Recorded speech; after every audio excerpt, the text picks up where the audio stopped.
Support comes from the Missouri Forest Products Association. Missouri produces wood pallets, railroad ties, white oak barrels, hardwood floors, and more. Details on the variety of products made in the state are at choosewood.com. From the St. Louis Public Radio Newsroom, this is The Gateway. It's Tuesday, December 10th. I'm Wayne Pratt. Ahead, Lainey Schenkelberg did not buy a home in Maplewood for the school district, but her family is staying because of it. They are part of a change in the students who attend Maplewood Richmond Heights schools. We could be part of the problem, or we could use that position that we have in order to advocate for equity and inclusion. How Maplewood Richmond Heights is responding to gentrification. That's in just a bit. First, these headlines. Two St. Louis police officers whose racist social media posts were exposed by an advocacy group in June are no longer with the department. An attorney for Ronald Hasty and Thomas Mabry has confirmed that the two were fired November 27th. Both had been on the force for more than 30 years. The attorney says the decision is being appealed. He says the officers were posting on social media as private citizens and were exercising their First Amendment rights. Government funding for Planned Parenthood is at stake in a lawsuit before the Missouri Supreme Court.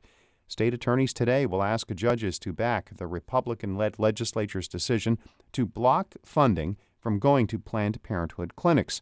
A lower court previously ruled that the move was unconstitutional. Planned Parenthood argues some of its chapters provide preventative health care, not abortion, and should not be financially penalized.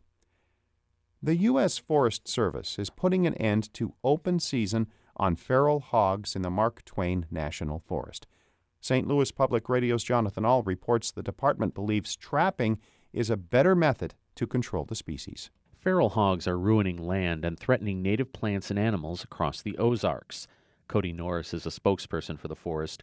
He says hunting was getting in the way of better methods to control herds of swine, also known as sounders. If you're allowing people to go out and hunt, that's going to scatter the animals. That's going to make them what they call trap shy. So they're being attracted to an area, getting ready to try to trap the whole sounder. Then folks go in, inadvertently scatter that sounder, scare them off. Norris says hunters will only be allowed to take feral swine during turkey and deer season if they have a permit to hunt. The Missouri Department of Conservation eliminated feral hog hunting on its land 2 years ago.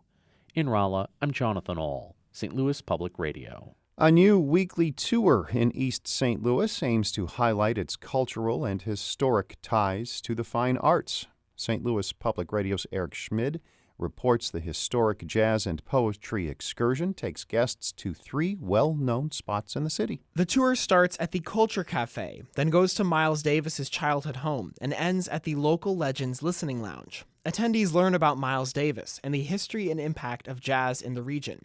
Afterward, they're treated to a live jazz performance. Treasure Shields Redmond is the tour's host and says the experience highlights what's already here. We built enough attractions. There are people who know awesome things, do awesome things, teach awesome things. Let's let them be the attractions. Shields Redmond organized the tour through the Airbnb Experience platform. She says it's an opportunity to bring some commerce back to the city after decades of divestment. Reporting from East St. Louis, I'm Eric Schmid, St. Louis Public Radio. This will be a key day in Washington. House Democrats will announce articles of impeachment against President Donald Trump. St. Louis Public Radio will have live coverage of that announcement this morning and analysis from NPR throughout the day. Maplewood's funky business district and central location are attracting young families. That has led to rising home prices and more students in the Maplewood Richmond Heights School District.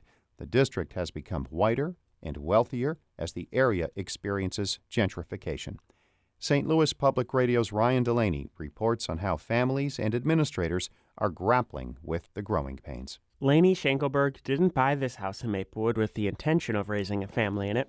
With 4 kids ranging from a few months to 9 years old, plus a cat. A day off from school can mean a noisy living room. Oh, we're going to dump them all out. That's great. We love it when you do that. When it was time for their oldest, Xavier, to start school more than 5 years ago, Lainey and her husband Eric first considered private options. But then a friend convinced them to check out Maplewood Richmond Heights Early Childhood Center. And it was surreal. They had an organic farm. They had chickens. They had these little houses in the playground.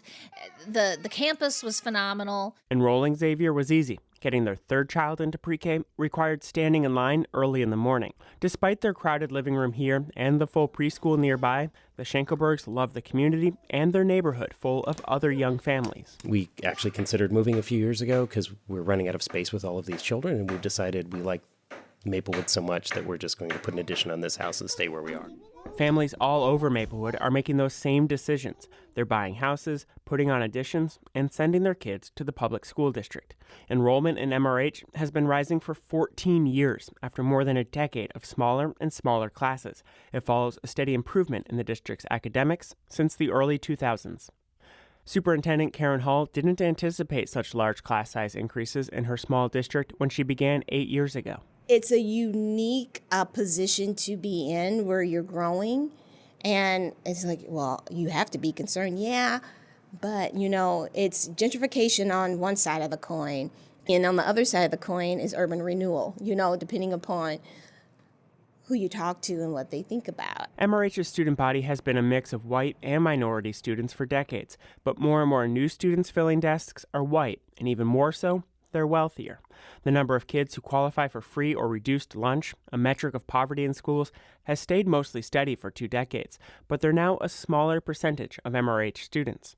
Home prices in Maplewood have risen to be $100,000 more than they were a decade ago, an increase outpacing the rest of the region. It's hard because I am grateful that people are moving here. I will never, ever say that I'm unhappy about that, ever. With the rising home values and more businesses comes more funding for education, which Hall says has allowed her to hire great teachers and expand extracurriculars.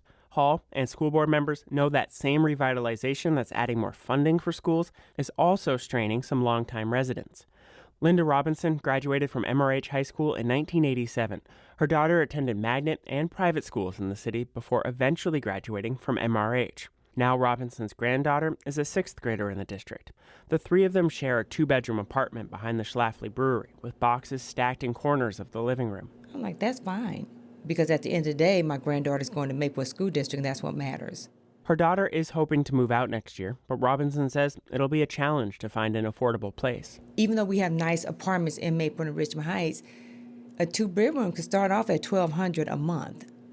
So, okay, do I take a chance and try to afford this every month so my child could be in the school district, or what do I do? Superintendent Hall and the school board are advocating for affordable housing policies with city leaders in Maplewood and Richmond Heights.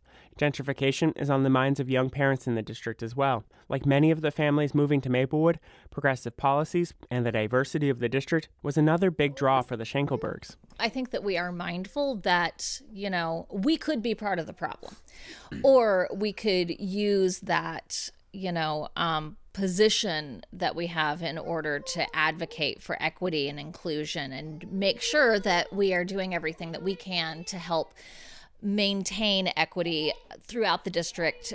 A bond measure is likely to be on the ballot this spring. It'll ask residents to approve funding to expand the middle and high school campus to make room for its growing class sizes.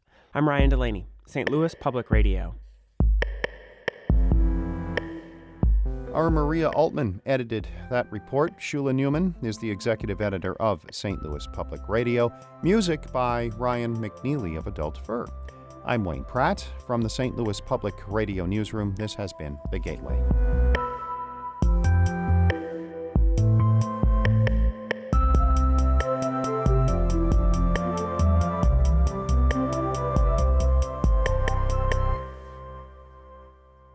Support comes from Missouri Forest Products Association, committed to sustainable and sound conservation of the state's forests, which support more than 41,000 Missouri jobs, resulting in a $10 billion industry.